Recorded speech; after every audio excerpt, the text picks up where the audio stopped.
So how to recruit and retain 5 to 10 commission-based sales reps in the next 90 days. When I give you this document, this will link right to that link I just dropped in the chat box, by the way, if you guys want to schedule a call with us. So I know some people that are watching this or the recording, you don't know who we are. Sales Recruiting University is an 80-person sales recruiting service and new hire training development company. We recruit over 1,000 commission-based sales reps every single month. And we help clients, we develop new hire training systems and help clients automate everything informationally around their new rep onboarding process. And it's both the recruiting side of what we've been doing, what I've been working on for over a decade, and also this new hire training piece. Together, those things make it simple for the small business owner to build a commission-based sales team. And so let's dive in. First, the recruiting volume that is required to accomplish this goal. Now, I know for some of you, you may just want a couple reps.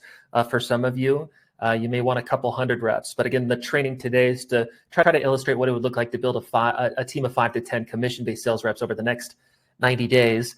And this is kind of the simplest thing at the beginning. Really, the important stuff that I'm going to go through is the process of doing all this stuff. But really, you need to start off with the correct math.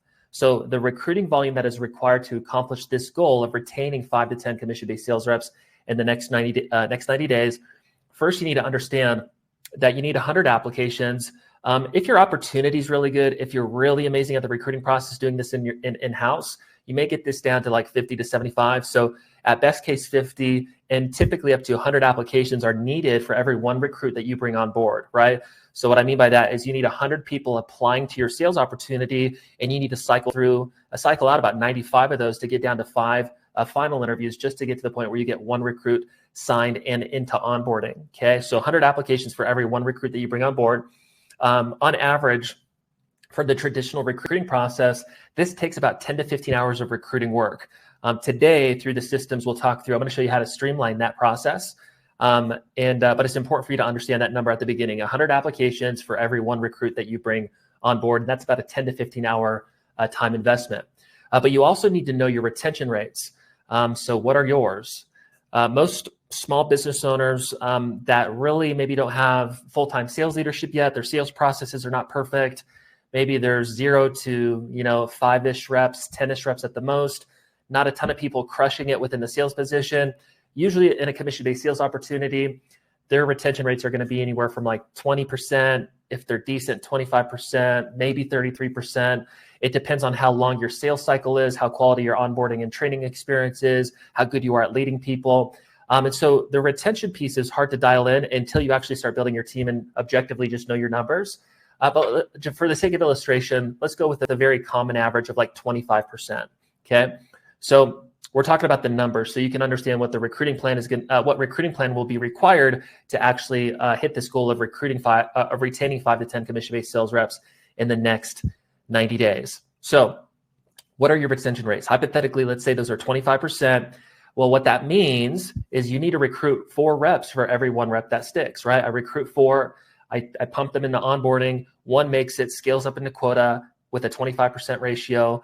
That's pretty straightforward, right? Well, if I'm trying to build a team of 5 to 10 commission-based sales reps in the next 90 days, considering a 25% retention rate, well, then I'm going to need to actually recruit 20 to 40 reps in the next 90 days, right? Because 20 to 40 hires in 90 days with a 25% retention rate is going to naturally mean that I retain somewhere in between 5 to 10 commission-based sales reps. So in short, you need to have an understanding of the recruiting need from the beginning so you can have the right plan in place.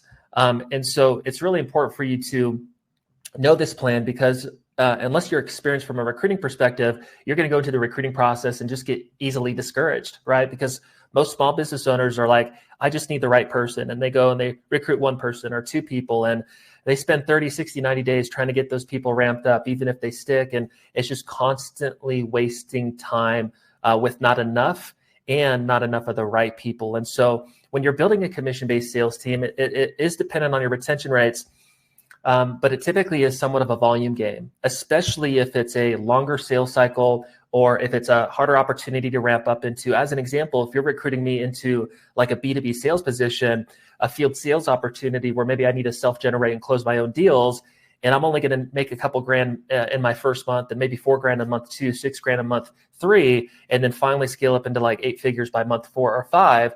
Well, really, there's kind of a big grinding phase at the beginning, and I'm not crushing it financially at the beginning, and therefore that can impact retention rates, right?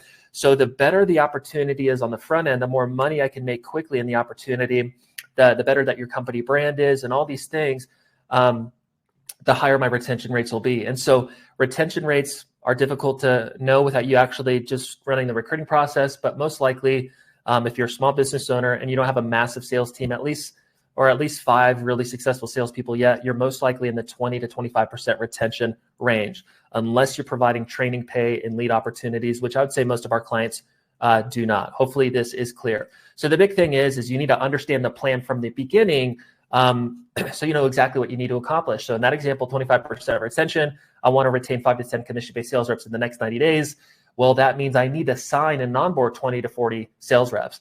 Now, the automation of your new hire training system is one of the most important things when it comes to building a commission-based sales organization, because the onboarding of that example of 20 to 40 sales reps would obviously be a big pain in the butt, right? So I want to show you guys how to make that part easy, because the goal is to make recruiting as streamlined as possible, and then onboarding as streamlined as possible, and to make that as simple for you as possible so you can actually push through the process of building your sales team. It's never easy, but the systems that we're going to talk about today will make it 5 to 10 times easier on you, okay? So the same math applies for you, regardless if you want to build a team of 2 reps or 200 reps, right? So you may not want exactly 5 to 10 commission-based sales reps in the next 90 days, but that was an example of going through the math so you can create your recruiting plan. So if I want 2 sales reps and I have a 20% retention rate, which means I need to recruit 5 reps to get 1 to stick, and I want 2 retained commission-based sales reps to scale them into quota, then obviously I need to recruit 10 reps. If I have a 25% retention rate and I want 200 reps, then I need to have a system that produces 800 recruits. So you get it. Anyways, that's the math. That kind of covers the whole 5 to 10 thing. And really, again, like I said at the beginning, it's all about the process. So in today's training, I'm going to talk about the recruiting process and the rep onboarding automation process. So we'll talk about advertisements, how to present your opportunity, how to streamline your screening and scheduling process for your final interviews of candidates that are potentially fit for your opportunity, how to do the final interview, how to make the final right hiring decision. And then finally, we will leave off with automating your new rep onboarding process, which is an absolute game changer. So let's first talk through the first part of the recruiting process, which is how to manage sales job advertisements. And again, we're trying to squeeze a lot into an hour, but this is going to be all really valuable for you at a high level. And there's more nuances and details to this, and we can finish up with some Q&A, but this should give you a really good understanding of really what it takes to build a commission-based sales organization from a recruiting process and onboarding perspective. So how to manage sales job advertisements. The goal is volume and quality at the top of the funnel. So again, what we talked about at the beginning is it's going to take you 100 applications, up to 100 applications, to get to the point where you get 1 rep into onboarding, where you get 1 rep into, hypothetically, your automated onboarding system that we'll talk about at the end. So 100 applications, I screen out 95 of them. I do 5 final interviews. 2 decide to potentially move forward. 1 actually makes it into the onboarding process, and there's my 1 recruit. That's kind of what this looks like. And so the goal, because of that, at the top end of the recruiting process from a job ad perspective, is always going to be volume. We need the volume at the top end of the funnel to even have the chance of the end result of onboarding enough reps into our training cycle. Okay. Another note as well, what we find, and we manage, I don't know what it is now. I haven't checked in like 6 months. I think it's probably $250,000 in job ads a month. Yep, right around that. So $250,000 or so, give or take $50,000 of job advertisements every single month for hundreds of companies all over the country. In our recruiting service, on average, it's about $250 per recruit from an ads perspective, right? So if I have $1,000 in ads that I'm managing, and it's about $250 from an ads perspective per recruit, well, $1,000 divided by 250 is going to be 4 new reps into onboarding. Those are the averages. And then also a side note for remote opportunities where you get to post ads, and it's a decentralized remote opportunity where your sales job advertisements are managed all over the United States or wherever you're at. Because the volume from an advertisement perspective is so much easier to create, so many more applications in a remote environment, maybe versus like a localized environment where I'm only posting ads in Salt Lake City as an example, because remote lead volume is so much higher, typically your cost per recruit is like 50% or even lower. So maybe around $125 per recruit from an ads perspective when it's a remote opportunity. So 250 conservatively as an average per recruit from an ads perspective. And the goal, again, at the top end of the funnel is volume. I'm going to go through 3 examples really quickly just to illustrate how we typically manage ads and help create volume at the top end of the recruiting funnel so we can cycle through enough people to get to the end result of our clients' recruiting needs. So example 1, let's say that it's like a localized merchant services opportunity. And we don't work with necessarily specific industries. We've probably served around 100 industries and all different types of sales cycles and sales models, localized outside sales, call centers, remote sales opportunities, field sales organizations with 20, 30, 40 offices all across the country. And so we do a little bit of all that, and it's all the same recruiting process, just different sales cycles, which means different retention rates. And so I'm going to go through 3 examples just to try to illustrate the advertisement idea for you. So example 1, let's say that it's a localized merchant services opportunity, like a financial services company where it's field sales and they're, in the field going business to business and they're selling, merchant services, right? And let's say it's just one localized field sales opportunity. And the goal is volume, which is what we're talking about. Well, if I just post like a merchant services sales representative position in Salt Lake City, and that's where the office is that I'm growing, that localized market, well, that one specific ad, even if I'm posting on multiple different platforms, the volume is not going to be high enough. So I need to get creative with the limited geography that I have from a volume perspective. And so the way that we would typically do this in the merchant services example would maybe be like merchant services representative, merchant services sales representative, financial services representative. If it's an outside sales opportunity, we'd have maybe like an independent sales associate ad, a field sales consultant ad, an outside sales representative ad. And typically we would have like 1 to 2 industry specific advertisements for the sales position and 2 to 3, maybe 4 additional advertisements that are more general, but specific to the outside sales model that the company is hiring into. And these different types of advertisements in the same markets, maybe merchant services sales representative, financial services representative, independent sales associate, outside sales consultant, field sales representative, or whatever they are, that mixture brings in a lot of candidates at the top end of the funnel, which gives us the volume that we need at the beginning of the recruiting process. So my point is you got to get a little bit creative from a recruiting perspective when you're trying to get the volume in the first place. So that would be one example if I was just hiring in one localized market with the intention to create lead volume at the top end of the recruiting funnel. Example 2, let's pretend it's a 5-location door-to-door solar opportunity, right? So direct-to-consumer, door-to-door solar. They have 5 locations. Well, based on what I just said in the merchant services example, you would kind of maybe assume that, well, I guess I would just do that same kind of idea in 5 different markets. Maybe, solar sales representative, entry-level sales representative, independent sales associate, field sales consultant, outside sales associate, whatever, right? And then solar sales consultant for the industry-specific one, and just do that in 5 different markets. But with most of the ad platforms, if you kind of do too much in too many cities, in too big of a geography, it can kind of flag things and you can have issues with your ad accounts. But on top of that, because in this example, we're spreading out geography, which means, based on the merchant services opportunity of being just in Salt Lake City, well, if I have an office I'm building in these 5 locations in Dallas, Texas, Tampa, Florida, Long Island, New York, Boston, Massachusetts, and Salt Lake City, and those are my 5 markets. Well, because of the geography, I don't need to leverage a bunch of different titles to get the top end of the top end volume that I need. But also, and kind of more importantly, you don't want to upset the ad platforms and get flagged and get kind of tagged for leveraging their platform too much. And so in a situation like that, you would typically have like one industry specific job title and maybe a sales model specific job title. So in that example, maybe it'd be solar sales consultant and outside sales representative. Those would be in my 5 different markets. So 10 job ads total, and that's creating enough lead volume at the top end of the recruiting process to get to my end result, an average of $250 per recruit, like we talked about earlier. Okay, so we talked about a one localized opportunity, another example where it's a localized opportunity, but in 5 markets. And then let's use the third example, which would maybe be like a remote B2B. I'll just use ours as an example for our sales team, a remote B2B recruiting service opportunity where our sales reps, we have SDRs or setters that set appointments for our closers and closers who simply close appointments. In a remote opportunity, like I was saying at the beginning, remote opportunities are really easy to create lead volume for. And so you can even be more conservative with the titles in your advertisement process because it's really easy to create the volume at the top end of the recruiting process.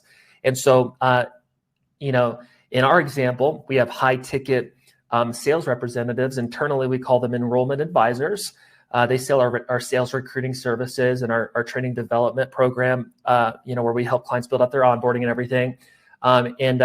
The best job title that we use, and we only need one because the volume is easy to create, we use high ticket sales representative because that brings in kind of the best type of candidate for us specifically. But I could use maybe sales recruiting consultant as an example. But in a remote opportunity, my main point here is, for volume purposes, I only need one title because because my geography is so big nationally, because it's remote, it's going to make it very easy to create lead volume, and therefore I can get away with just posting one ad and hitting my recruiting need.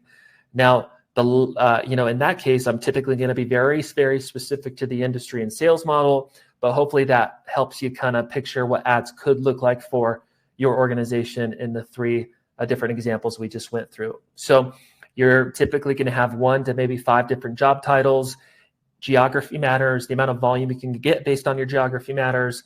And the harder it is to create volume, typically the higher amounts of job advertisements and job titles that you'll use to kind of leverage the platforms to create the volume in the first place. So let's move on. So that's advertisements. Let's next talk about how to present your sales career opportunity. This is very important. This is the selling of your career opportunity.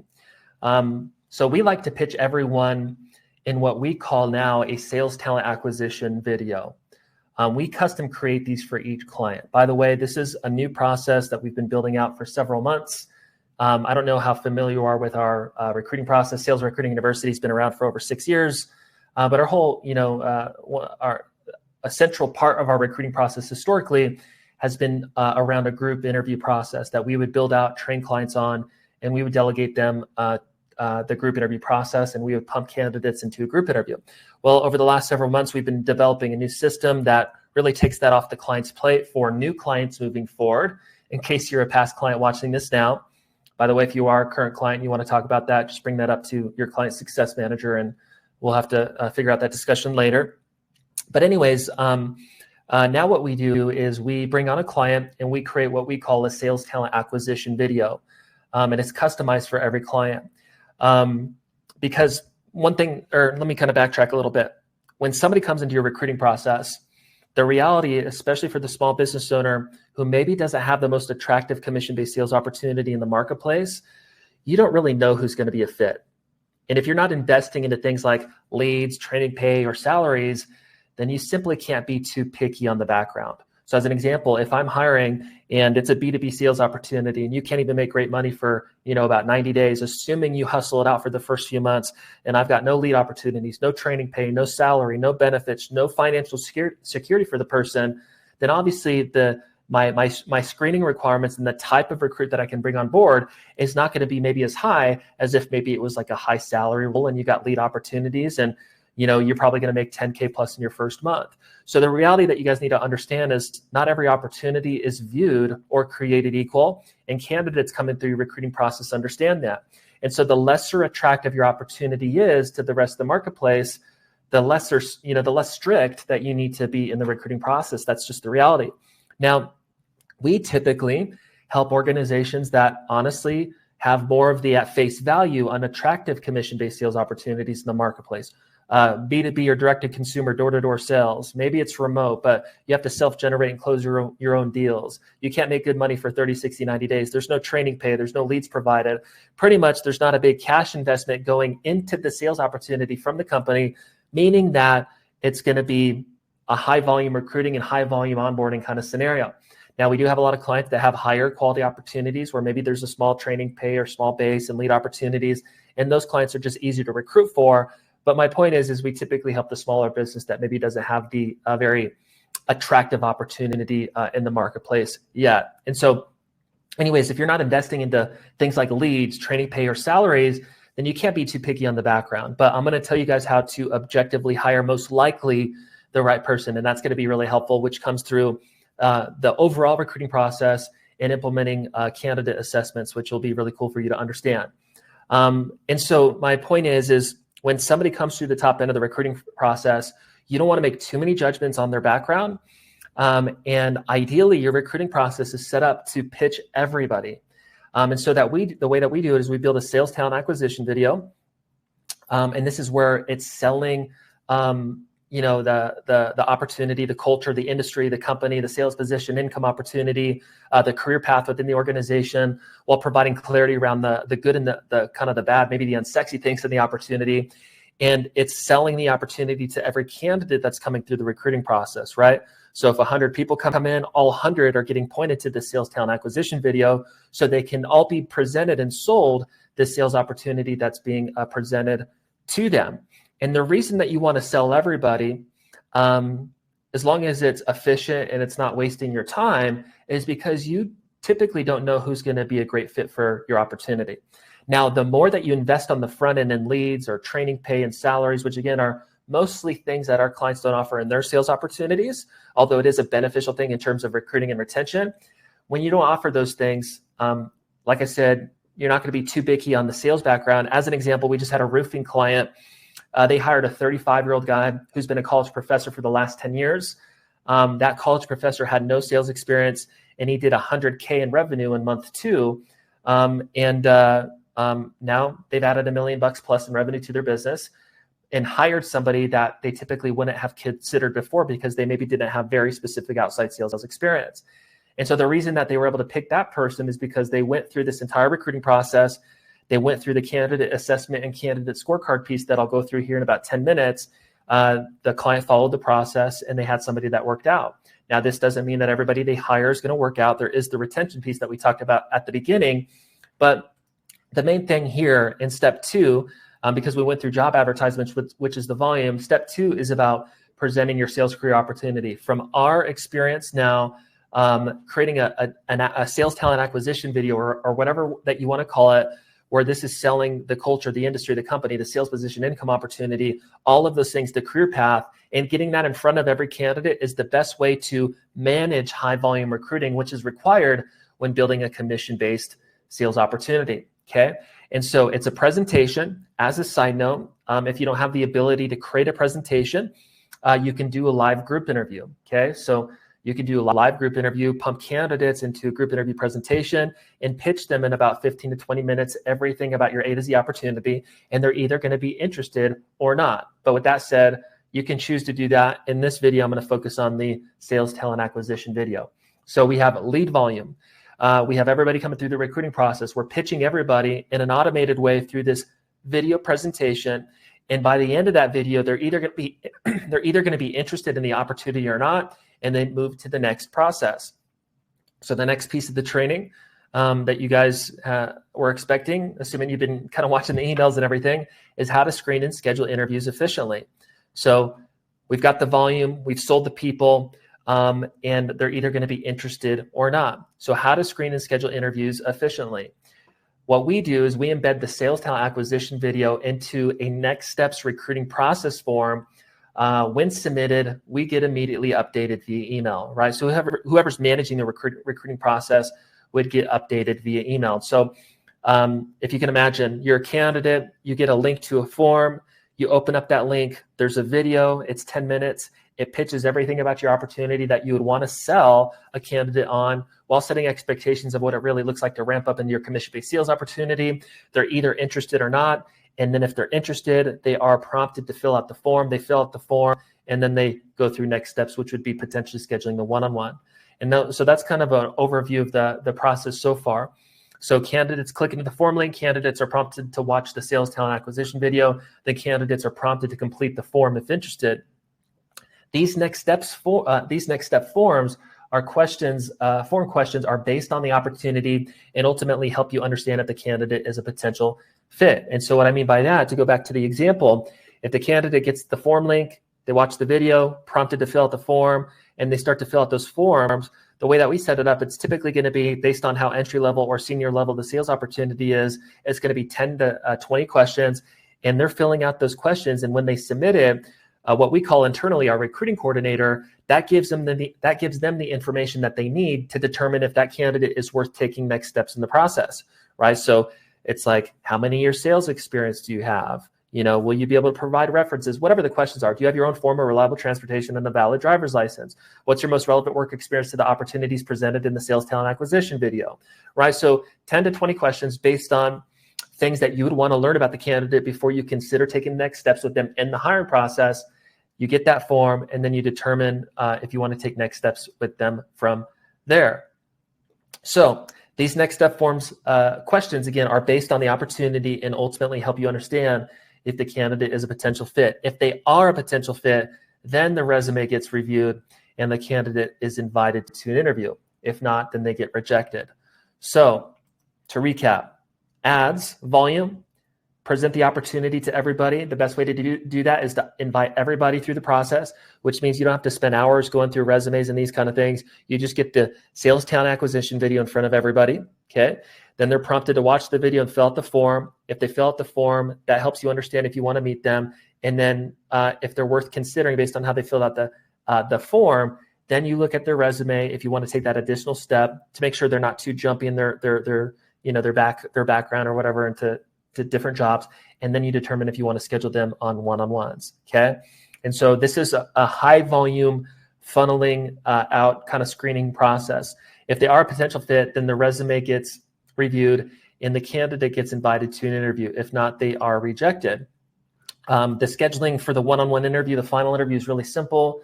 You know, if you already have a tool like this, great, but we use something called Calendly.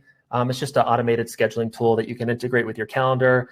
If a candidate were to fill out the form, you can text them, email a link to schedule with you. They'll self-schedule in your calendar for the final interview. And by the time they show up to the final interview, they've already gone through the sales talent acquisition video. They've gone through the screening form. You've reviewed the resume. This has been a very efficient process for you compared to the traditional recruiting process. And now you're meeting them on a one-on-one. They're coming into that one-on-one already excited about your commission-based sales opportunity because it was fully sold in the sales talent acquisition video. Okay.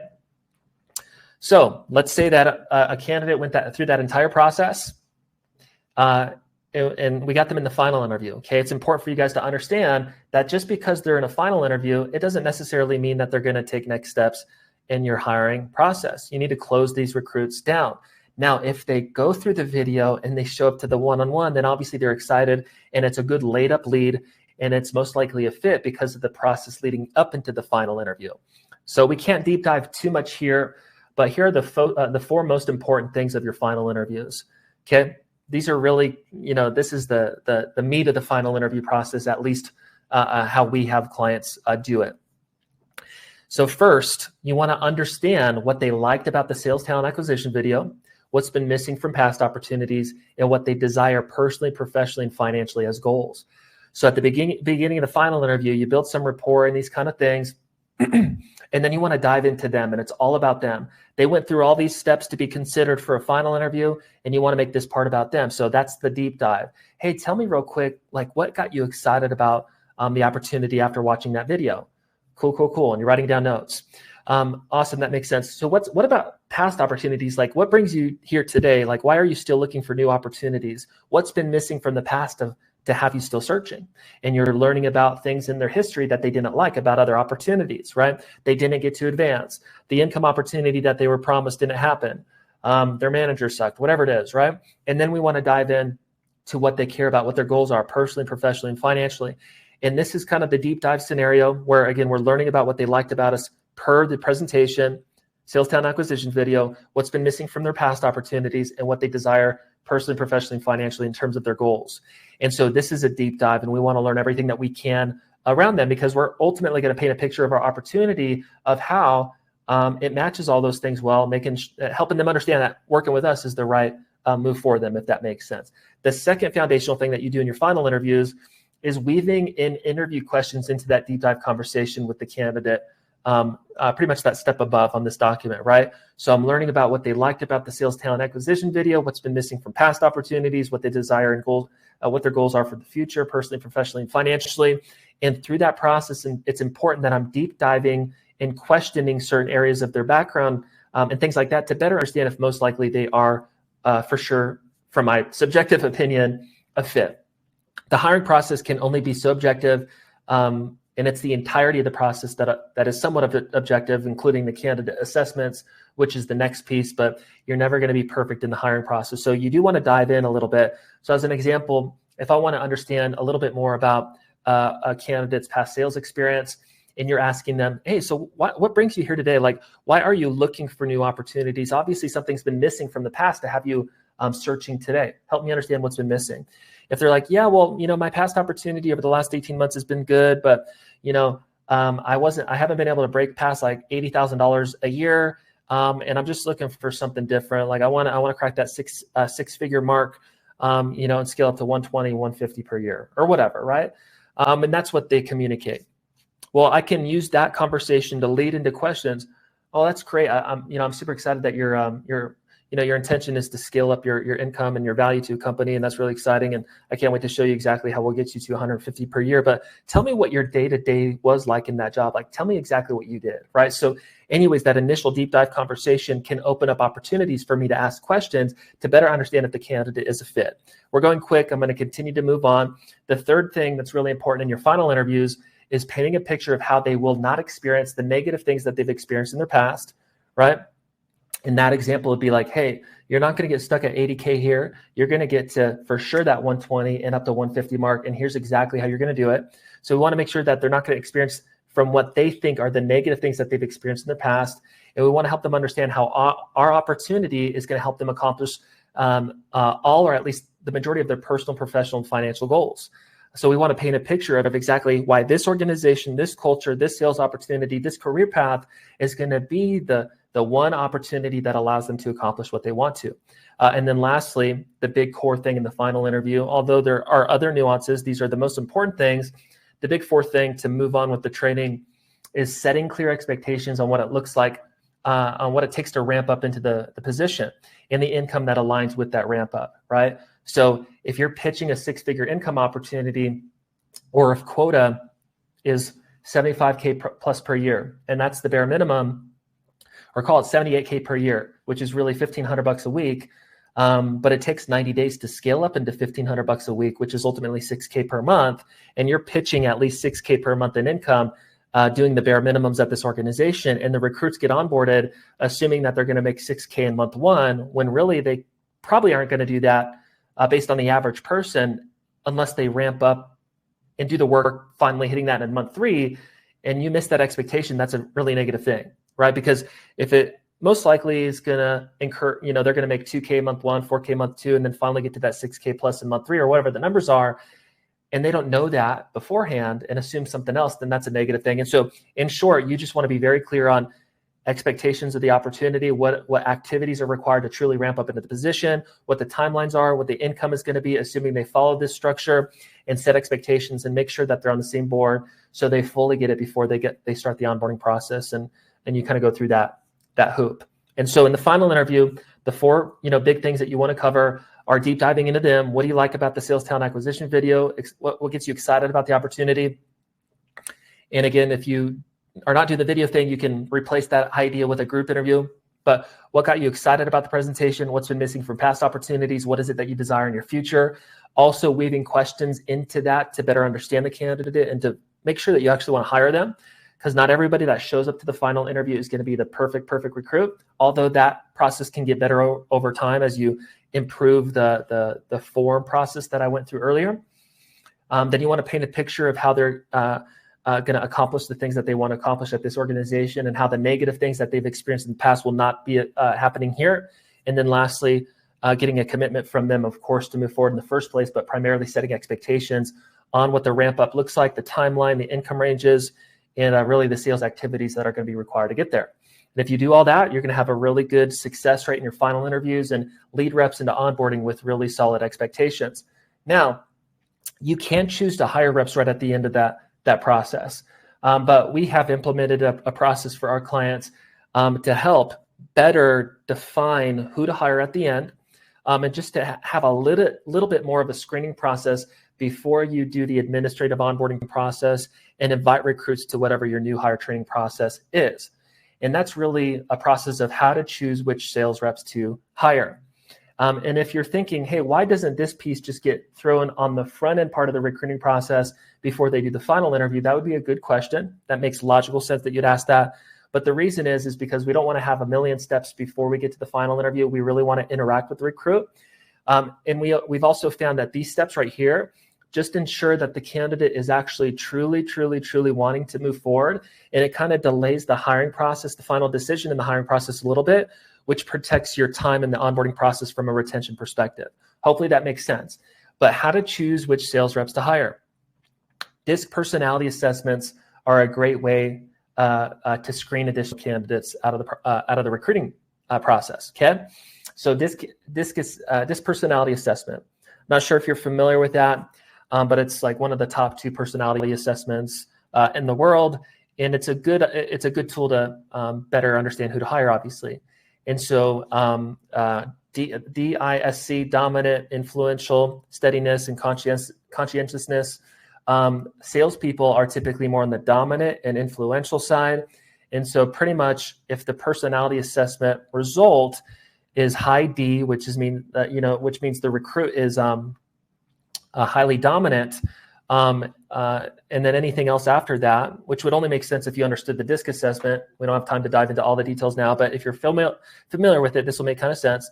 If a candidate is high D, high in dominance, regardless of any other personality trait that follows that in the DISC, they're typically a good recruit. And if they're high I, which means they're influential at the most, and then low D, which would make sense if you understood the DISC, then they're worth kind of hiring. And what we have found is there's typically about 25 to 30 DISC behavioral styles that can happen or that people have. And there's a list of 10 that are sales candidate worthy. But anyways, that's only beneficial for you if you're implementing the DISC assessment. The main thing here is the DISC assessment at the end of the final interview is a good additional screening tool. So practically, this is how it works in the recruiting process. Let's say that I'm interviewing you right now face-to-face, or call it via Zoom because we're doing this online. Well, I want to give you the job at the end of the final interview, right? As the candidate, you've gone through the ads, sales talent acquisition video, you filled out the form, you've been invited to a final interview, you've gone to the final interview, you've showed up, and you want to take next steps, right? Well, the candidate doesn't get the job offer there. We kind of pull things back and we communicate something like this. Hey, John, it's been exciting. It's been awesome meeting you today. We have a few more final interviews to do. Like I said at the beginning of the meeting, we're only going to hire 2 people to start this coming Monday, and we have a few more people to meet. And so I've had an awesome time meeting you today, and I do think it's a strong culture fit, and I do believe that you'd succeed in the sales position.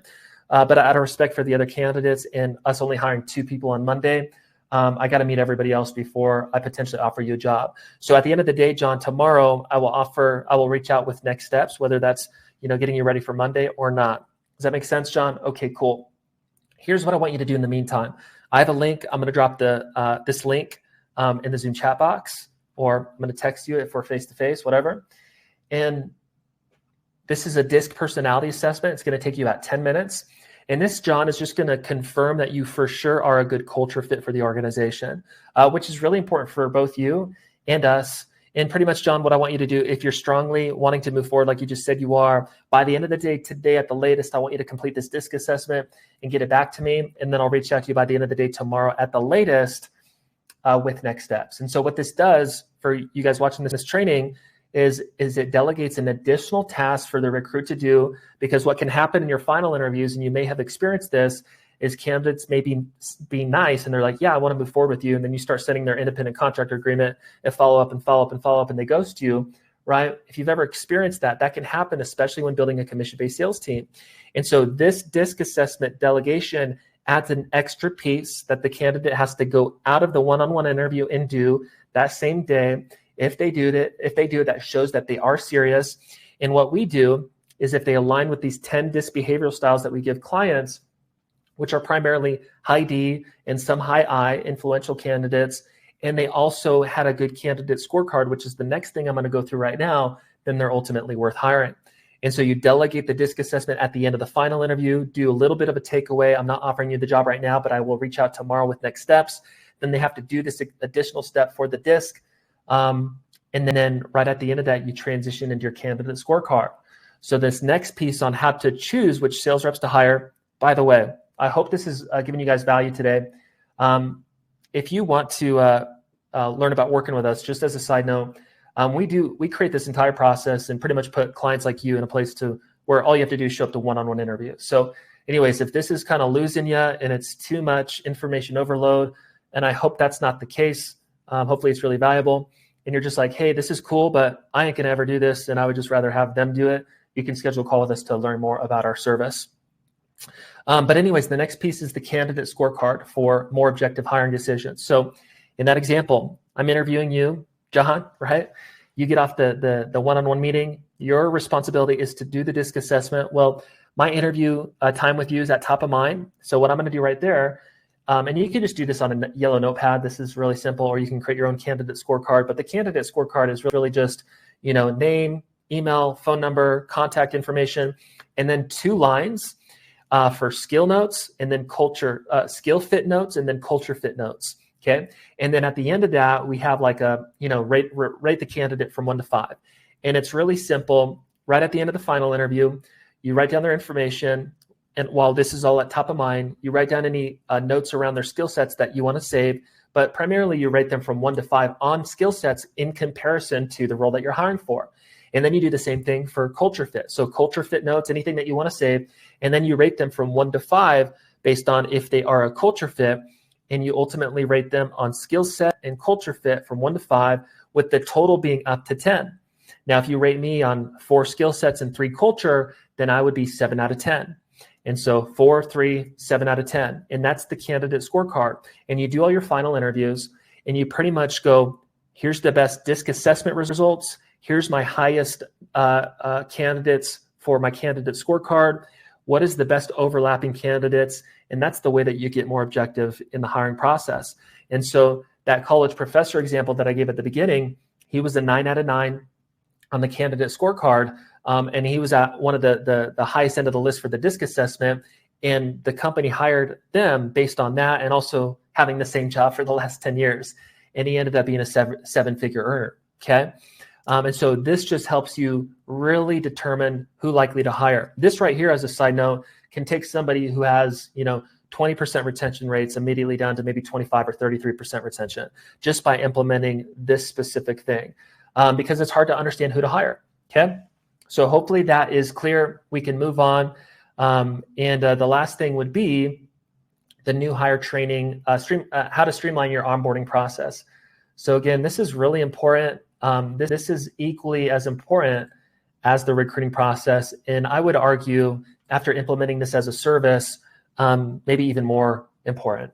Okay, so we're talking about the most way to efficiently recruit and cycle through high volumes of sales candidates for your commission-based sales opportunity, and the best process to persuade the best people that are coming through the recruiting process, and then also how to automate everything, information around your new hire onboarding process, ultimately saving you 50 to 75 hours every month. And that's what this tool will do. Plus, increase your retention rates by 200 to 500%, which is will make sense here in a second. So to recap real quick, the recruiting process: ads, volume, presenting the opportunity through the sales talent acquisition video. Candidates fill out the form. If they're interested, we get the form. Based on how they filled out the form, they're either potentially fit or not. We can review their resume right after that, determine if we want to meet them on a final interview, if they met the form requirements and their background is decent enough. Send them a one-on-one interview scheduling link. They schedule right onto our calendar. We do our final interview, end with the candidate scorecard and DISC assessment, and that helps us understand who to hire. And it's a lot of process, right? And this is the most efficient way to do it with hundreds and hundreds and hundreds of people, which is required when you're building a commission-based sales team. So that's the process. It's something I've been working on for over a decade, and it is freaking awesome. So this piece is big too. Again, how to streamline your onboarding process. So you may already know this. If you've had any experience onboarding sales reps in the past, Okay, I'm missing some questions. I'll get back to your guys' questions here in a second. Okay, thanks for dropping that stuff. Sean, Aaron, I see a couple things. I'll get back to you here in a second. So, how to streamline your onboarding process. Training the right way straight up just sucks for ownership and full-time sales management. It's a grind because it takes a lot of time to do it correctly. And if you have a high attrition sales program, right? If I want to hire maybe 4 reps every single month or bi-weekly or whatever, and I'm constantly going through the grind of repeating the same stuff over and over and over and over again to train reps up into the position, man, I'm getting burnt out in my leadership role. And this, by the way, is important for your sales management team if you're a small business owner or a business owner that has full-time sales management. It is a grind, and it's not necessary for your sales leader to spend 20 hours a week repeating all the information about your sales process, your sales tech, your products and services, your offer, the customers that you sell to, the compensation plan, your mission, vision, values.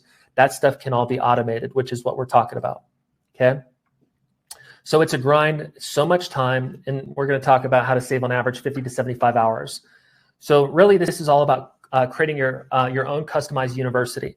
So if you can imagine everything that you would ever want to train a rep on, again, your company, the position, setting appointments, closing appointments, sales process stuff, sales tech, customer profiles, your products, your services, your offers, what you sell, what it looks like to advance from a career perspective, the compensation plan, the day-to-day schedule, anything administratively, right? Everything that a rep would need to understand about your opportunity. Imagine that inside your own custom university that was maybe 10, 12, 15, 20 hours, depending on how technical or senior level your sales opportunity is. And imagine that tool is something that you have integrated inside of your onboarding process, eliminating the need for you to have to repeat that stuff live over and over and over and over again. That is a grind for your sales manager, and it's virtually impossible for the small business owner to do it with all the other responsibilities that they have on their plate in running the company. And so the small business owner, when they don't have the full-time leader yet, and really you need to build a team of 5 to 10 sales reps to get to the point where you can advance a rep into leadership. Maybe I'll do that training in a couple weeks for you guys. That would actually be a fun one to do. But I got distracted by that idea. It's that ADHD, right? So anyways, it takes 5 to 10, reps or whatever to get the leader. That's what I was saying. An owner, even if they're dedicated to building a commission-based sales team, they onboard one team, they invest all this time to onboard them. They're so burnt out and it was so difficult. And they also had to deal with rep attrition because they're building a commission-based sales program that they just build their sales team so freaking slow. And this removes that pain from the onboarding process for all the reasons we'll talk about right now, and allows even the small business owner with no sales leader yet to increase the volume dramatically of recruits that they can bring on board, saving themselves at least 50 to 75 hours per month, and ultimately building up their sales team much more quickly with impacting their retention rates by 2 to 5x or 2 to 500%. And so this is all about creating your own customized university. First, it's important to understand that this is a great screener and pre-training tool. So as an example, if you recruit 4 reps, okay, call it, you were recruiting over the last 2 weeks, and your next onboarding class is this coming Monday.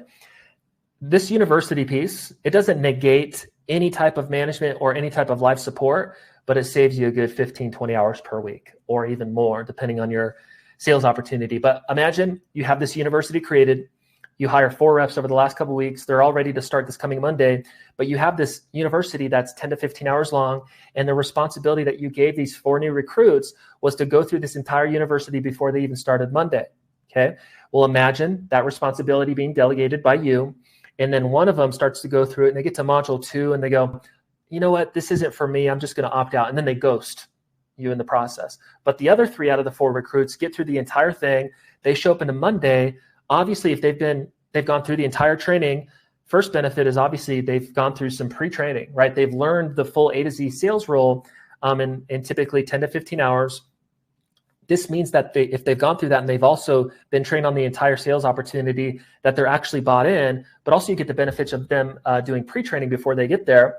And you've also been able to screen out 1 out of the 4 people before they got there, ensuring that you actually save time in the management process. That, by the way, also improves your culture, because the more attrition that you have with new recruits, the more it looks bad in front of other new recruits, if that makes sense. But what was I getting to? I'm looking at get back to my notes here. So 3 completed by Monday. All of them went through 10 to 15 hours of training. Imagine that, right? The benefits that we just talked about. Plus imagine, this is what we set up for clients.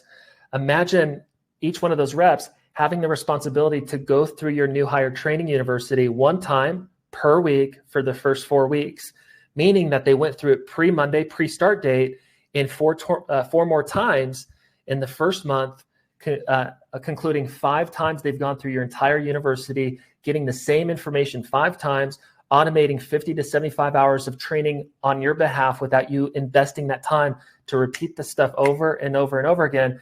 Imagine how impactful that would be to your onboarding process. That's exactly what we're talking about here. So you get the benefits of delegating the majority of your training program, repetitive training, better training plus more training equals higher retention rates.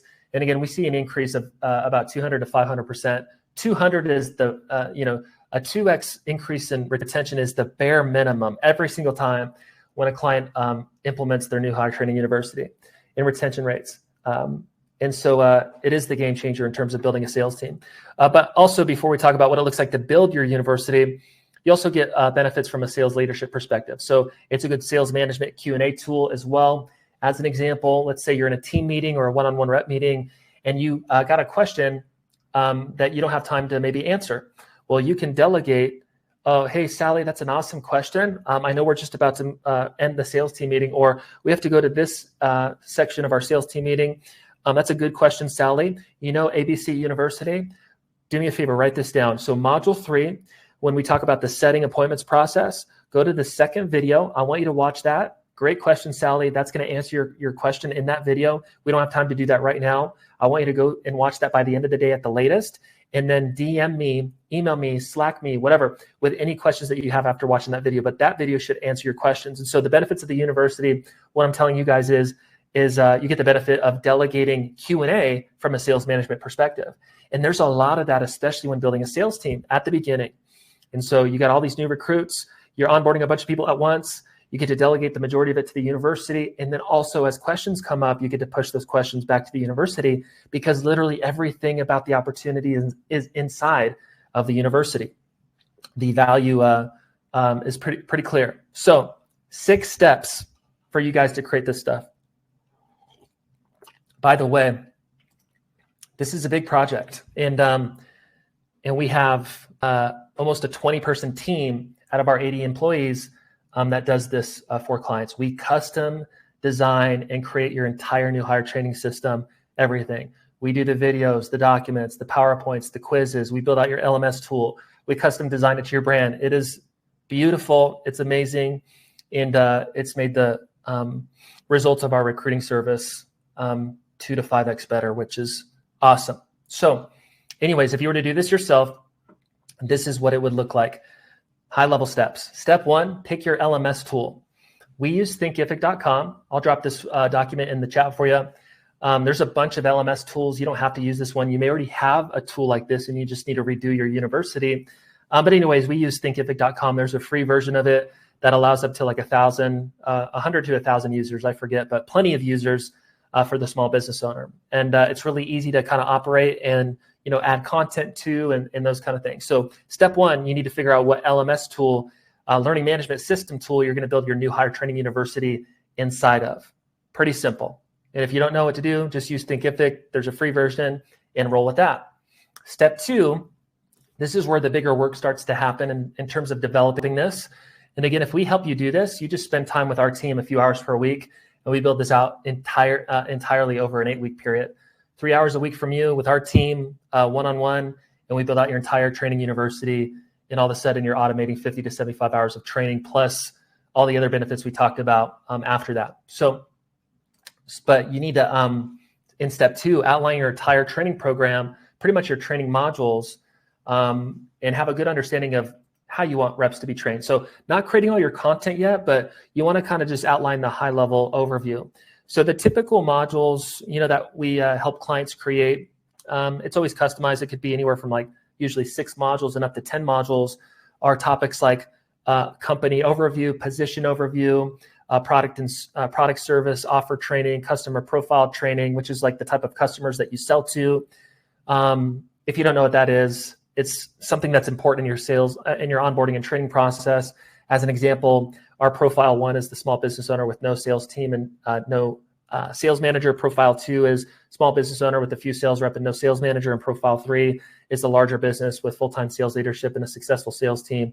And all they're doing is coming to us for the recruiting service. And so there's different types of customers that you sell to. And when I say customer profiles, that's what I'm meaning, if that is clear. But customer profiles, sales process, like setting appointments, closing appointment processes, sales tech training, and career advancement training. Those are kind of the 7-8ish topics that are typically inside of these universities. And within those topics, they encompass everything that a rep would need to learn about your opportunity. But you need to outline your high-level university. And you could actually just kind of put this on a document, just like I've got this training for you guys today. Module 1, this is what I want to do. What's going to be inside of Module 1? And you want to just highlight the outline and do that for all your 5, 6, 7, 10 modules. So you have an understanding at a high level what your entire training program is going to look like. And so that's step 2.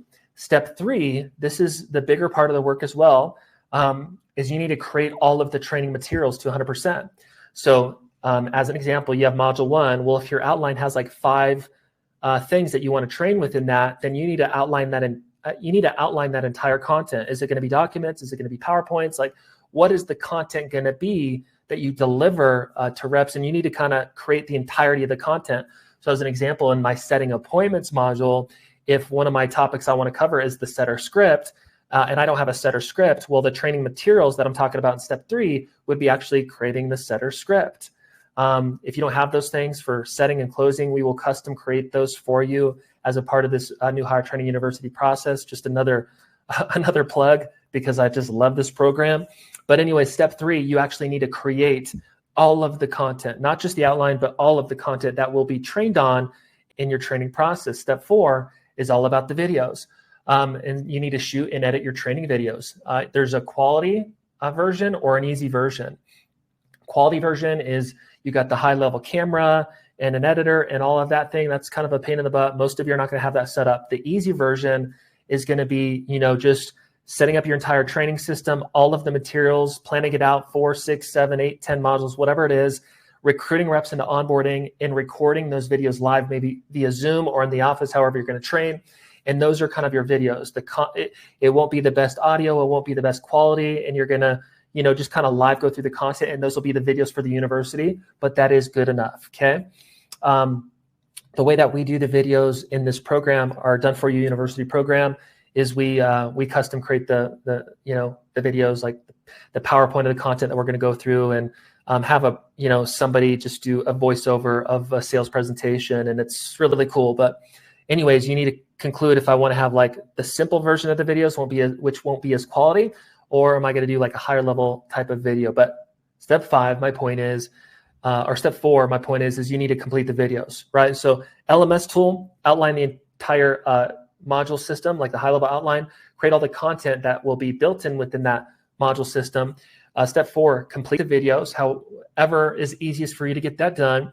Step 5, this is where you start to bring the university together. You're going to upload your final videos and your training materials to each module, however you want to organize it, right? Company overview, position overview, sales process training, setting appointments, closing appointments, sales tech, products and service offering, customer profiles, career advancement. However you want to go through those topics, you're going to upload the videos, the materials, the documents, the PowerPoints, whatever it is, to the back end of the LMS platform. Make sure it's live, and then you can start to incorporate it into your onboarding process, which is ultimately, last piece is you need to add quizzes at the end of each video training. And reps need to go through those things before they move on to the next part of the university. And that's for, information retention and just to hold them accountable to getting through it. Then step 6, to wrap everything up, I know it's a lot, is implementing the system into your onboarding process for new sales reps. Pretty much, at the end of the recruiting process, like we talked about, they've passed the candidate scorecard piece. They align with the DISC behavioral styles. If you want to incorporate that, you hire them. and you offer them the job. They say yes. You send them out your independent contractor agreement or W-2 agreement, whatever. They sign it, and then as soon as they sign it, you get them a new rep welcome email. Welcome to the team. Show up on Monday for training, whatever. Access to your custom university training. Delegate them to go through that before they start on Monday, and have them show up for Monday for live Q&A. And so hopefully that was helpful today. That's really what this training was about today. Again, there is a link to schedule a call if you would like to connect with us. I'll drop this in the chat again, and we will go through any questions that you guys may have.